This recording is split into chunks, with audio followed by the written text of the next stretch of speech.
videographer Scotty Yang, aka Scotty Warren. Hello. Good morning. Good Oh morning. my goodness, what craziness. I mean, like, never did we know how important video was going to be, did we? No. Well, I always think video is important. Yeah, most important thing ever, right? No, but yeah, it's pretty interesting because especially here locally in Phoenix, like for the most part, I mean the business and the industry has like come to a screeching halt. What I've noticed is unless you're like one of these gigantic global brands, that's highly recognized, like the Cokes and the Pepsis and the Right. Fords and the Chevys and stuff like that. You're You're usually working with big agencies, right? yeah, you usually are, and obviously it boils down to because your brand has so much value and equity attached to it, and there's so much awareness about that brand, and obviously you have the money to and budget to continue producing new commercials and contents around that. Those folks are really still doing stuff at full force. They're just revising and pivoting the messaging around it um to accommodate to what we're at right now. Well, yeah, well, it was a really crazy spot. But one of the things I think is really interesting is one of my friends asked me yesterday, how am I doing? And I'm definitely affected, right? So my revenue streams have all slowed down the way it has for everybody else. However, I think one of the things that I have going for me is that I already had a social media platform built pre-COVID.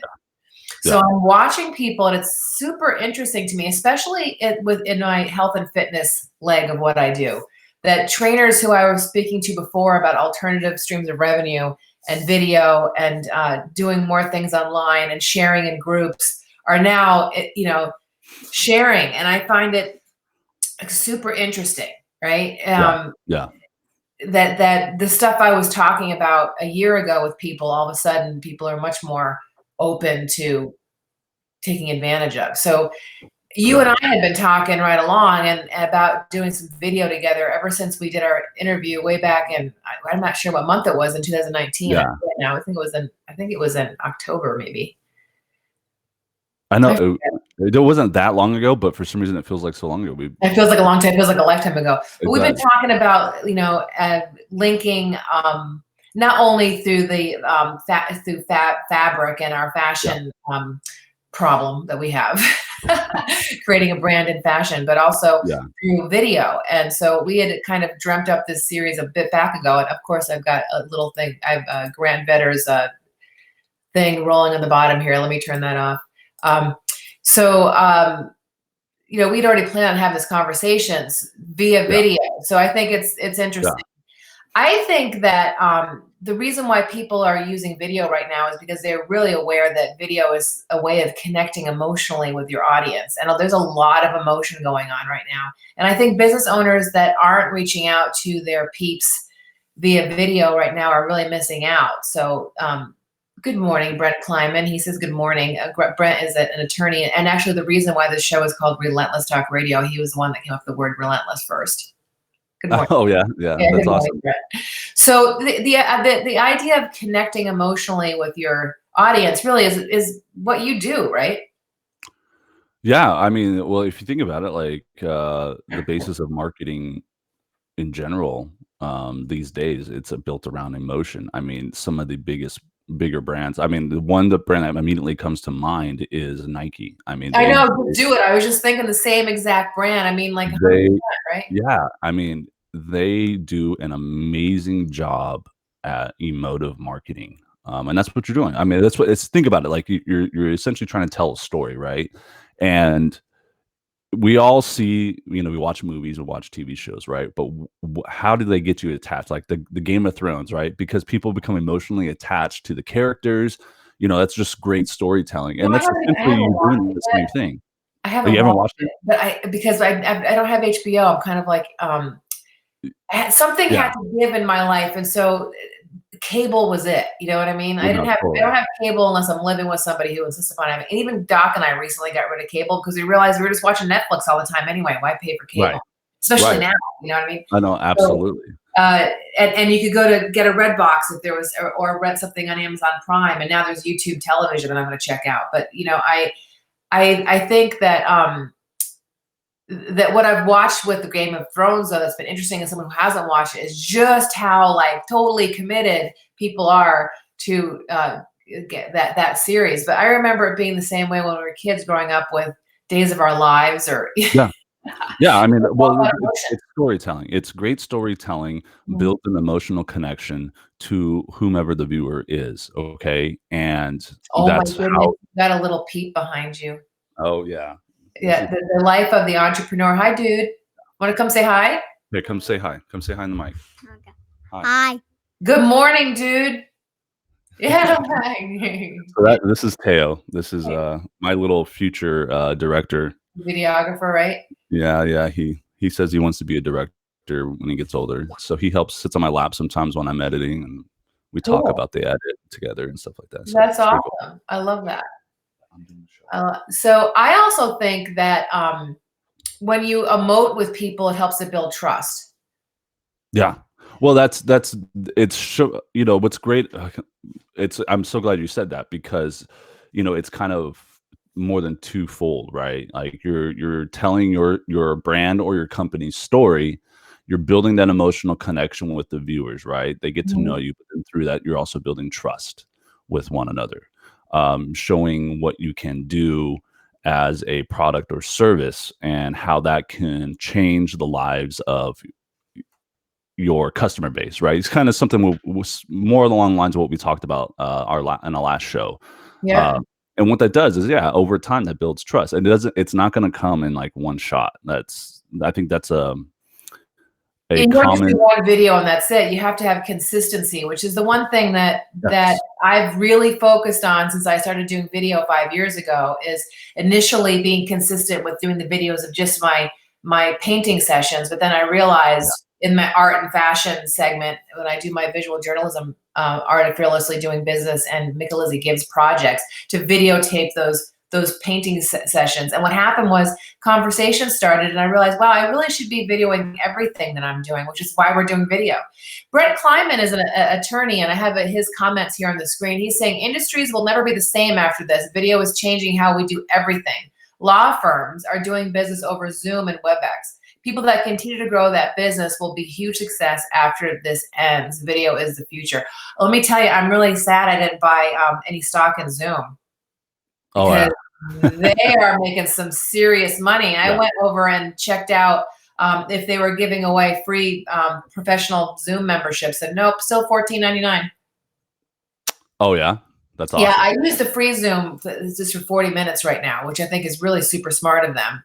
But then the next grade is $14.99, and you get to have your group meetings get to be more than 40 minutes.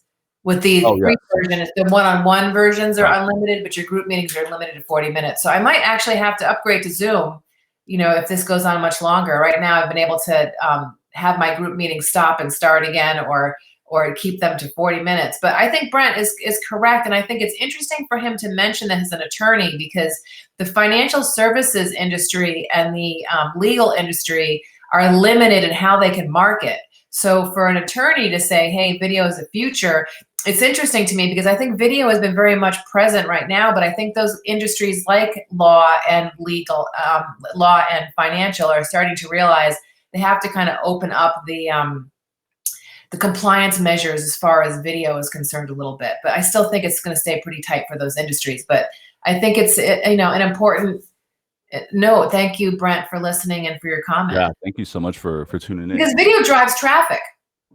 Well, it absolutely does. It's just like any other piece of content. It's part of your overall marketing strategy, right? And you want to be able to utilize that to get your message out there, to not only build new customers, but you're also utilizing it to reinforce your current customer base, right? Because you want to get those folks continually engaging with your brand over and over again. And so it's just really important, and it's about you. And this, what's interesting about now, and I've already started to see some of the bigger brands do this in commercials already, is that the hard sell is been largely put to a halt. The hard sell of your product or service is Oh not a yeah, good it's no longer person. buy my widget. Right, right. Right. Yeah. Those people on LinkedIn that reach out to me, by the way, if you're listening to this, are you listening? And you're on my LinkedIn, don't do this. Don't just send me an email after never having communicated with me, have no idea who you are other than you're a friend of a friend, and say, buy my widget. Hi, I'm Joe Blow and I sell such and such. And do you want to buy it? It's just, that is not relationship building. And I'm Yeah. going to literally not buy from you for that reason alone. I think people who are still doing business that way are super silly, Right, because right. when you want to actually have engagement with people, and I think video really does increase engagement, which is one of the reasons why I use it so much. People have gotten to know me, and to trust me, I hope, right? And to realize what it is that I'm doing. So it builds traffic for all of my pillars: art and fashion, health and fitness, philanthropy, and entrepreneurism. But really what it does is it increases my engagement with my audience, which is what you want. You want to stay Right. engaged with your ideal client and your potential ideal client, right? Right. Well, here's the deal. Nowadays, and I think this is just a result of of where we're at culturally, of this constantly just being bombarded with advertisement, right? We're All day long. right. Yeah. So as From a each other culture now. now, It's really crazy. right? As a culture now, we have become immune to that constant bombardment. So the key here is now your message can be brand related. However, this is a very fine line. Like it can't really be so hyper brand focused, if that makes any sense to you folks out there. Right. It's an opportunity to reach out with new customers and your current customers, but don't blatantly talk about yourselves.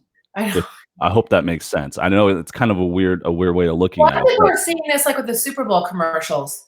When you're watching the yeah, Super Bowl commercial, you're like, okay, what are they selling? And you get like, okay, I'm trying to think of one in particular, and you probably can think of one where they're telling a story of something funny, and then at the end of it, they're like, it's Disney or it's whatever. You're like, oh, okay, that yeah, story relates to this. I got it. Okay, so yeah, they're drawing you into the story, right. and Well, I you're looking for some use my entertainment within it, right? You're right. trying to get the message across, whether you're trying to inform or educate or inspire, but it also has to have a little bit of an entertainment component to it, because that's what's going to hook people in and keep them engaged with it, and also make it memorable, right? So, I mean, a good example for that is I do some work for American Express off and on.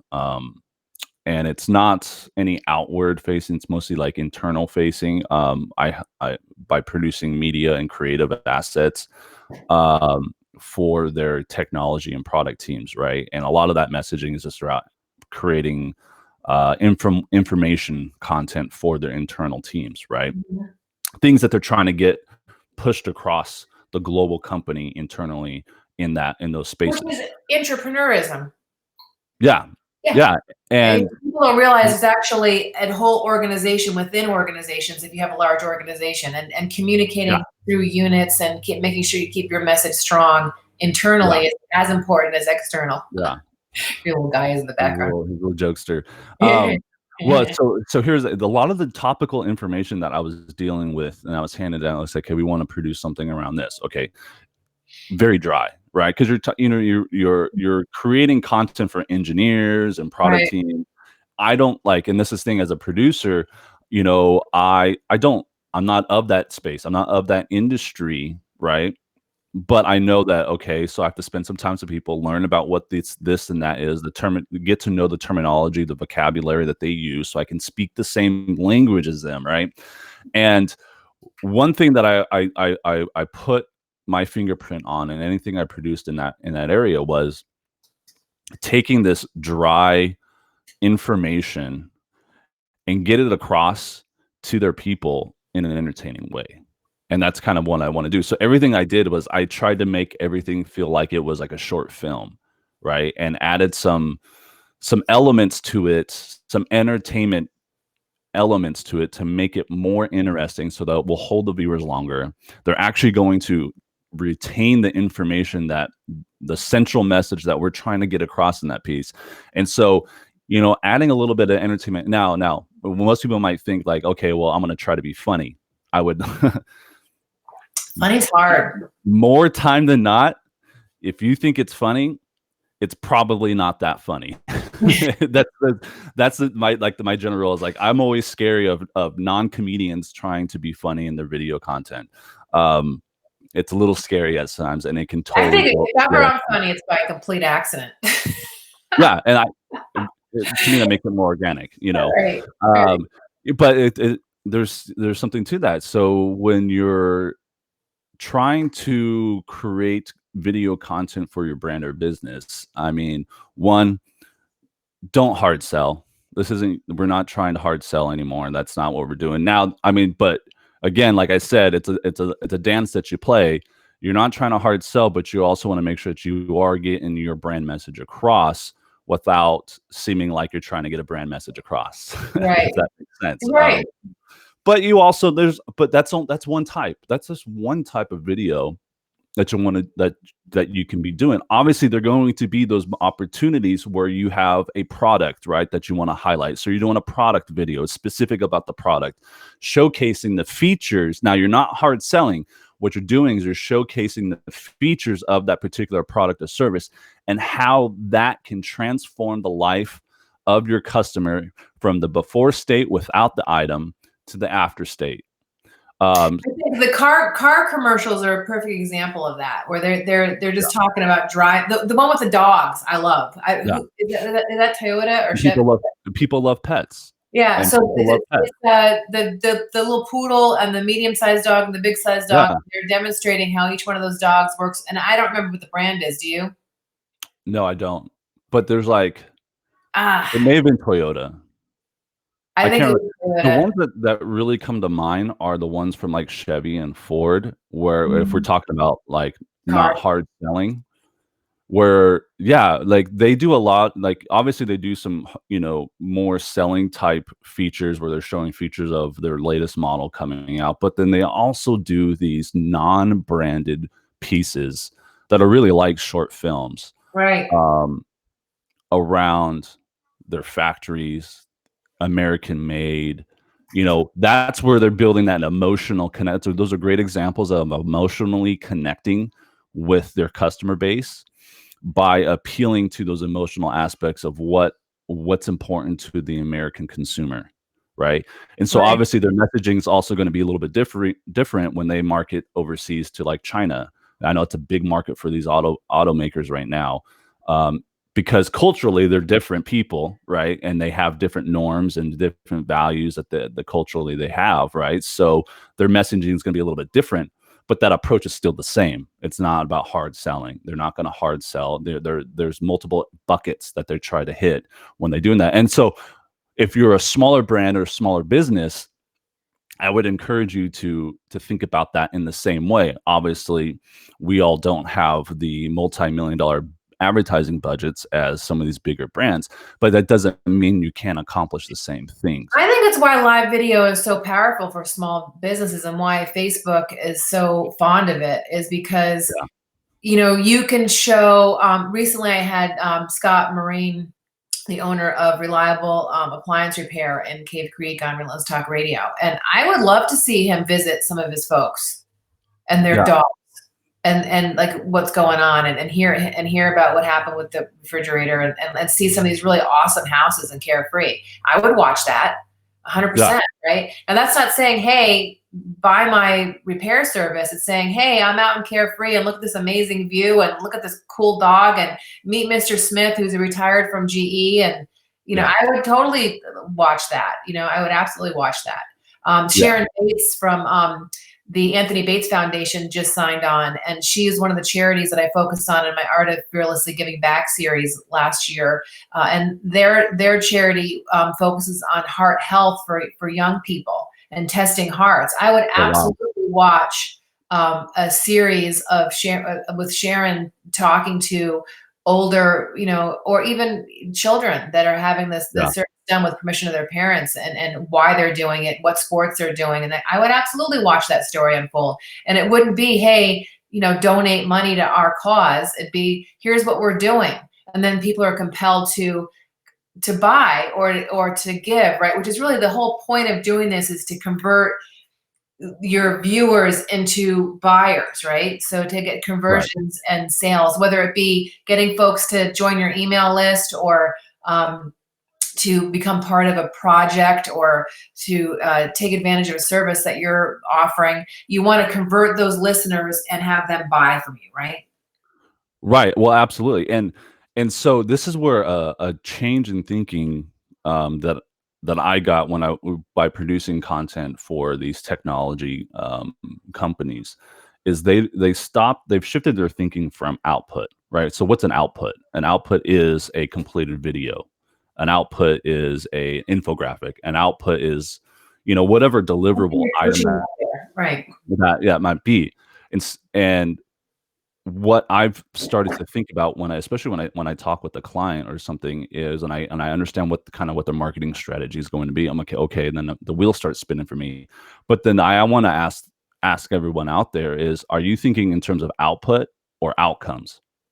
Right. So, oh, hey, I want to get more customers. Right. So I'm going to make a video. Okay. So what are you going to do? What's the pathway that's going to get the outcome that you want? Now you have an outcome. I want to generate more customer leads. That's an outcome. That's what's going to drive the creative of producing your video at that point. And as opposed to, hey, let's do a video about our brand. There's no outcome attached to that. Right. Like, what's your ask, really, is that's kind of always what I'm thinking about, is building stories. And I build stories over long periods of time. So I'm really counting on having long-term relationships with people. Absolutely. And so that's why I do videos every Tuesday at 2:30. I do videos about my fitness journey in my life on my personal profile. I'm doing special editions. I'm using consistency to, over time, you do a great job with it, and build trust and engagement. And then by building those relationships, I know how I'm going to engage with my audience by actually building one-on-one relationships by using video. So I know what my outcome is relationships, because I know everything I do is based upon my relationships with people. My good friend Jordan Adler from Send Out Cards says that your network is your wealth. And I totally believe that to be true, that my network is I have a huge flipping network, and it's because the most important thing to me is the relationships, because I know from there anything is possible, right? I was just listening to Sharon Lecter talk in a new Sharon Lecter wrote Outwitting the Devil, and she was part of the Napoleon Hill Foundation for many years. And she was saying that your one of the things that you're looking for is associations. And so for me, video is about associations. That's what I produce video for, is to create opportunities to engage with people so that I can create relationships. So later on, it may not be a monetized situation. It might be totally personal. It could be a variety of ways that I engage with people creatively, philanthropically, personally, through sports. And then some of it is monetized. Hey, you know what? You might be a good guest, or you might be a good person to be a business coaching client, or whatever. I just know that through building relationships. So I know what my outcome is. And I really love what you had to say there, output versus outcome. If you're looking to sell clothing for tall men through Heights Apparel, you're creating video that is causing people to be intrigued by your brand and to pull out their credit cards and buy. Right. And it's, there's those outcomes are you make pivots and you make adjustments based off of feedback that you get back from those folks. I think that, you mentioned nonprofits, and nonprofits like, say, Make-A-Wish, for instance, right?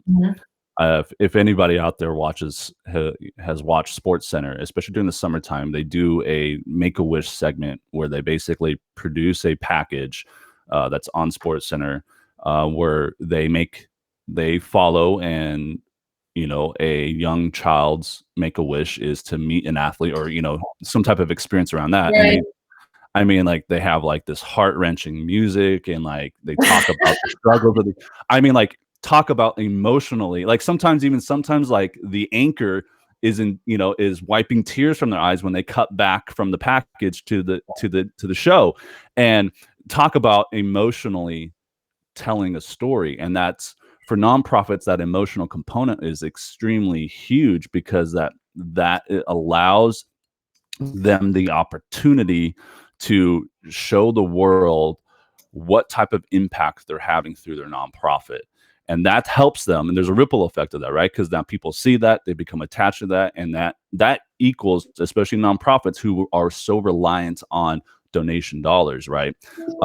That helps generate more donations for them. They need that. So, I mean, that talk about, emotional video content that really has a huge impact. I'm smiling huge right now because I'm thinking about my friend Pat Gaber over at Gabriel's Angels, and I tagged her here on Be Live. It won't let me actively tag her, but I definitely will have her watch this later.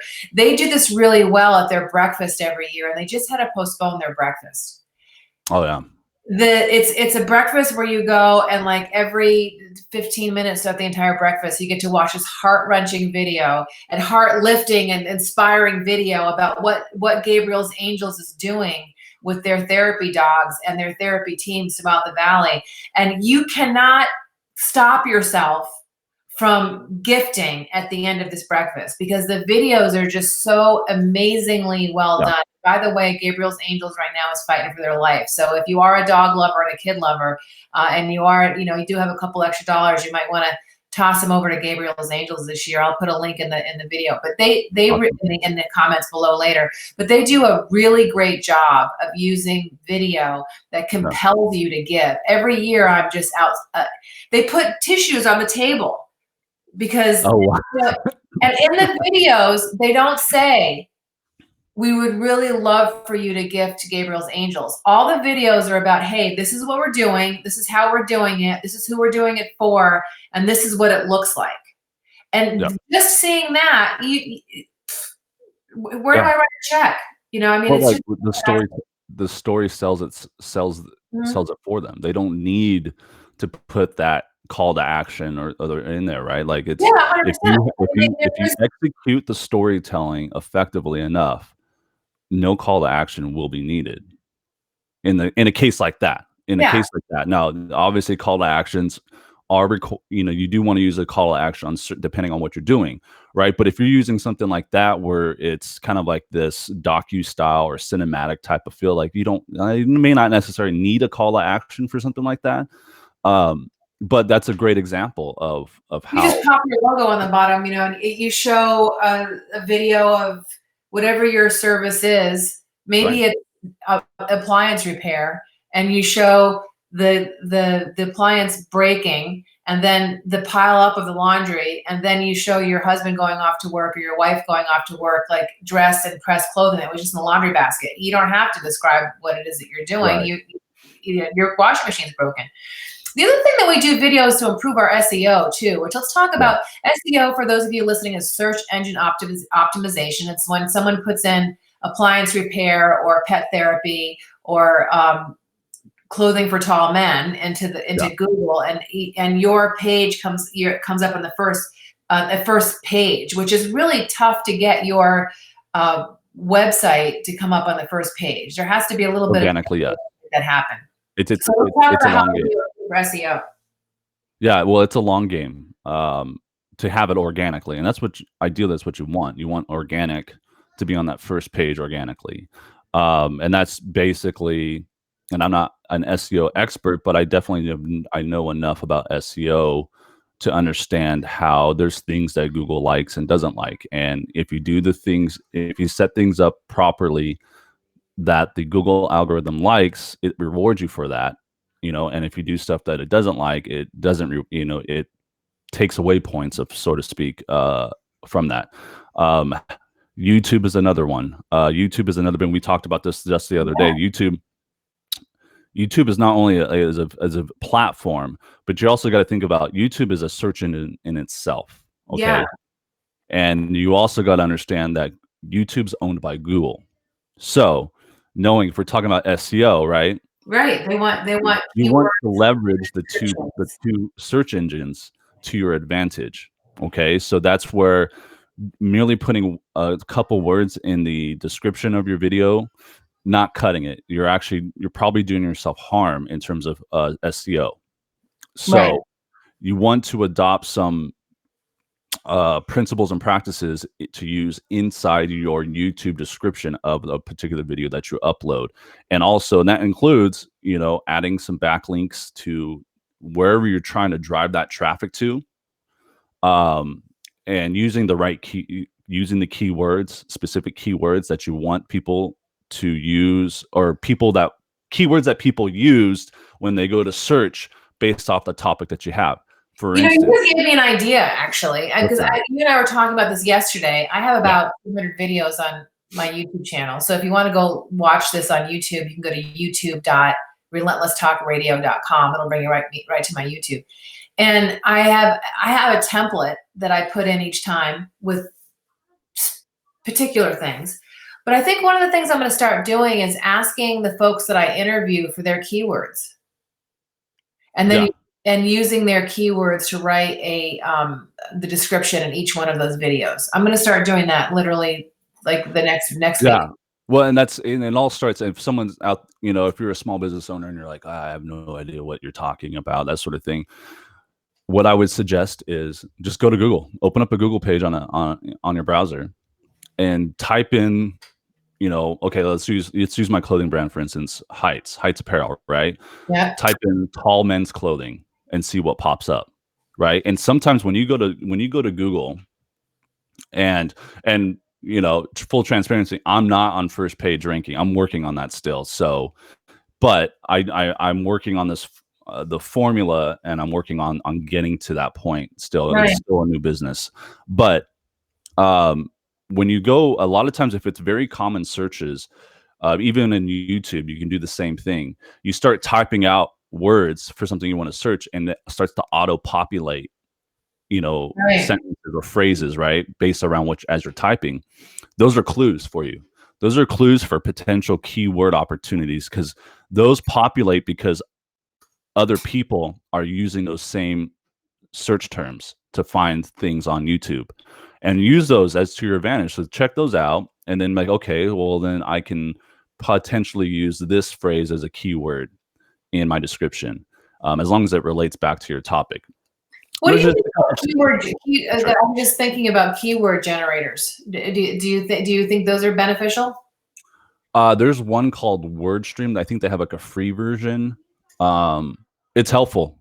It definitely is, because there's a couple other paid services out there that you can use, but most of those are used by marketing professionals. They can be a little bit pricey, and if you don't understand the analytics behind it, it'll look like hieroglyphics to you. Yeah, wordstream.com. It's $190 a month, but you can start with a free trial. And they'll give you a lot of insight. So I had a person that I met, an SEO expert, and he offered just to do a couple quick searches for me in his paid platform that he uses, and it's really good. And so I just said, hey, these are the couple of words that I've been trying to rank on for the clothing line. And he's like, cool. And he came back and gave me an Excel sheet with all the ton of related other keywords, and how, not only that, the most important is which ones had the least amount of competition on. And that way I can jump on those first. And try to take advantage of that organic ranking on those keywords first, and start using those keywords in my blogs, on the website copy, in other YouTube videos that are posted in the description, stuff like that. Yeah. So, I mean, it's a bit of a science. It is a bit of a science. You might have to go out and do a little bit more, but in terms of how that relates back to video and video marketing, is you want to optimize your YouTube video descriptions in the same way that you would optimize a blog for SEO, because they do play together. They do. Remember that they're owned by Google. Both platforms are owned by Google. So you want to make sure that you're taking advantage of all that, what they call SEO juice is what they call it.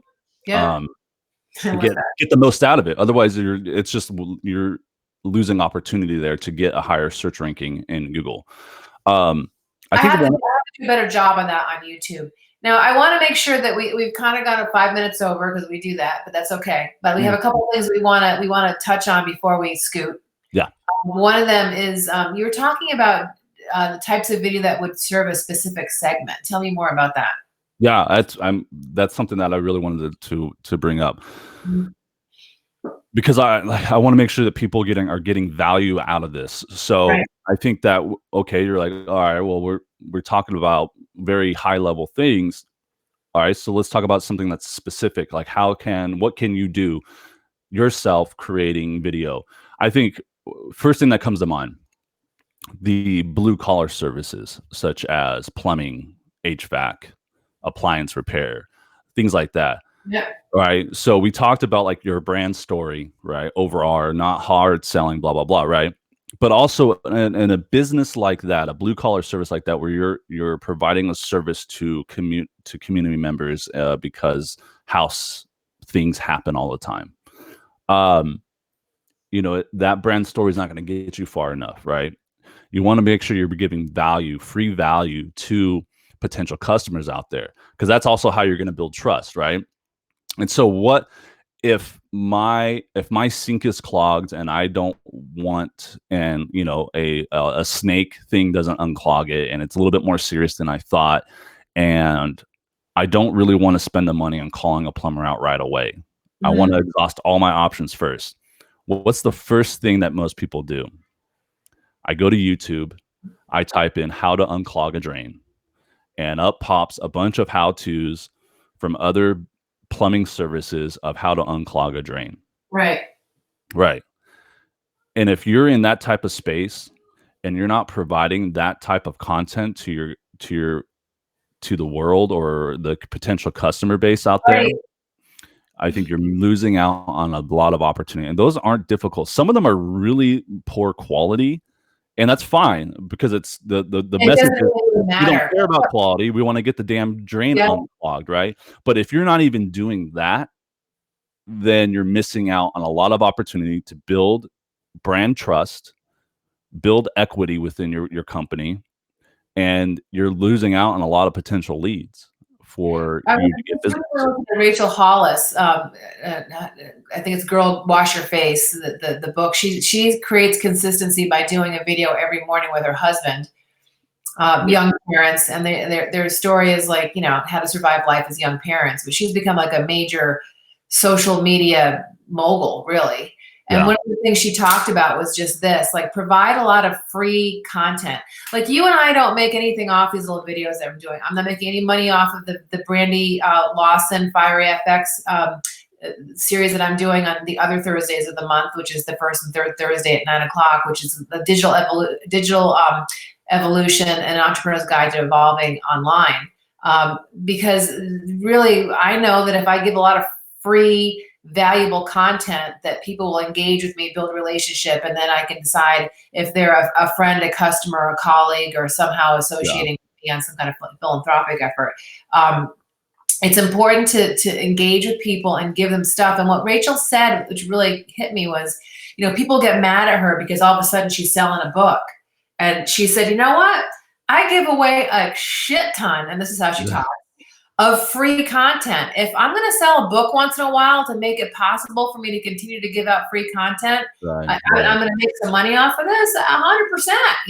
I'm cool with asking for the sale once in a while, because I give away so much for free. So to your point, if you're a plumbing agency or you're some kind of repair service and you're not giving a how-to video, right? You and I are right now. This is a how-to video, some ideas that you can implement in your business right now for video. You don't have to hire Relentless Talk Radio video production or hire Scotty Yang videography to get the service, the value out of this. You can just listen and take a couple nuggets away. I've taken a couple nuggets away. I'm a perfect example. This conversation is good for me as much as for everybody else. So during COVID, we're going to just very briefly touch on that. During COVID, what are some of your recommendations for the use of video? this is an opportunity to, and this is like I've been doing over the last several days a lot of reading up on this shift in strategy. Obviously, the hard sell, not very, not in your best interest right now. It definitely is not in your best interest. But shifting to just general brand awareness. Continue telling the story of your brand or your business. That's what it's about. You know, are you a community-based business? Are you a business about trust? Are you a business about helping people? That sort of thing. I think that's a really important. You see a lot of the local businesses really rallying around each other and telling that story of we're not in this alone. We're all in this together. Let's help each other. I think it's is it Phoenix New Times or the Phoenix Magazine? They've basically dedicated their entire Instagram feed to sharing and reposting specials for all the local restaurants in the city. Make sure people are aware, like, hey, like, it's probably New Times.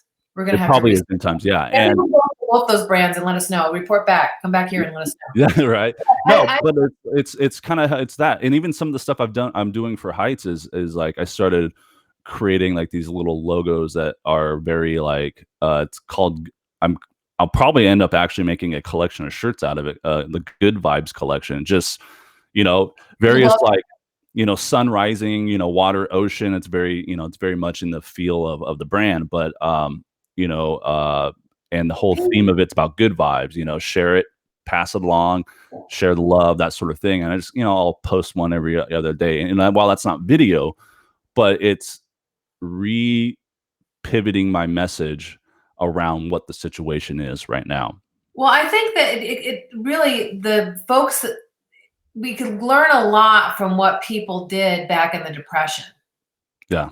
Because the companies that invested in marketing in the Depression were the ones that came out on top. The ones that didn't are the ones that died. And I have a friend that is in the real estate industry loosely, right? And obviously things are slowed down and people aren't buying property as much. But if I were that company, I would be telling a lot of stories right now about the benefit of land ownership.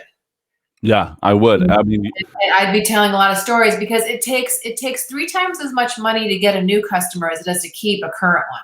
And so really making sure that you're getting your story out there for your current people, but also to build brand during this time where the whole world is watching social media addictively right now, and actually without guilt, right? Yeah.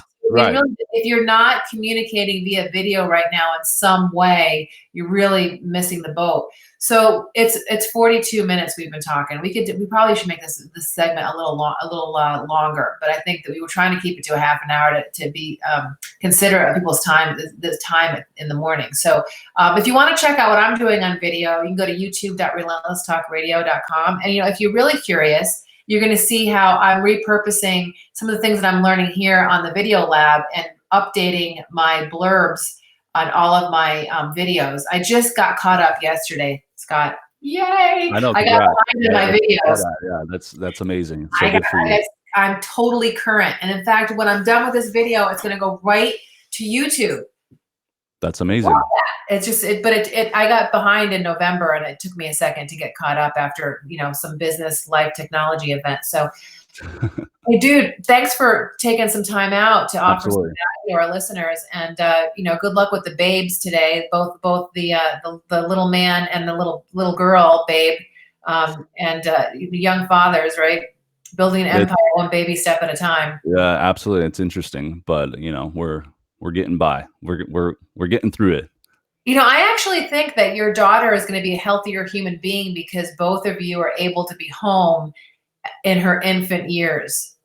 Well, I think that I really do. I think that you're work from home anyway, but I think that because you guys are really home right now, your daughter is going to be healthier for the fact that you both are being able to help her get through the beginning months of her life. So that's my story. Absolutely. it's been really nice to be around more and to be able to help out in that way and Yeah, bond. About bonding. It's about bonding with both of them. So it's awesome. Yeah, I think it's awesome. Well, yeah. Scott, have a really good, fantastic, fabulous Thursday, and we'll see Yeah, you you next too. week for our post-interview work session together, and we'll see Yeah. everybody here next week for the video, or on the fourth Thursday Yeah. at 7 a.m. Pacific Standard Time here on Relentless Talk Radio. Bye. Thanks a lot. Take care.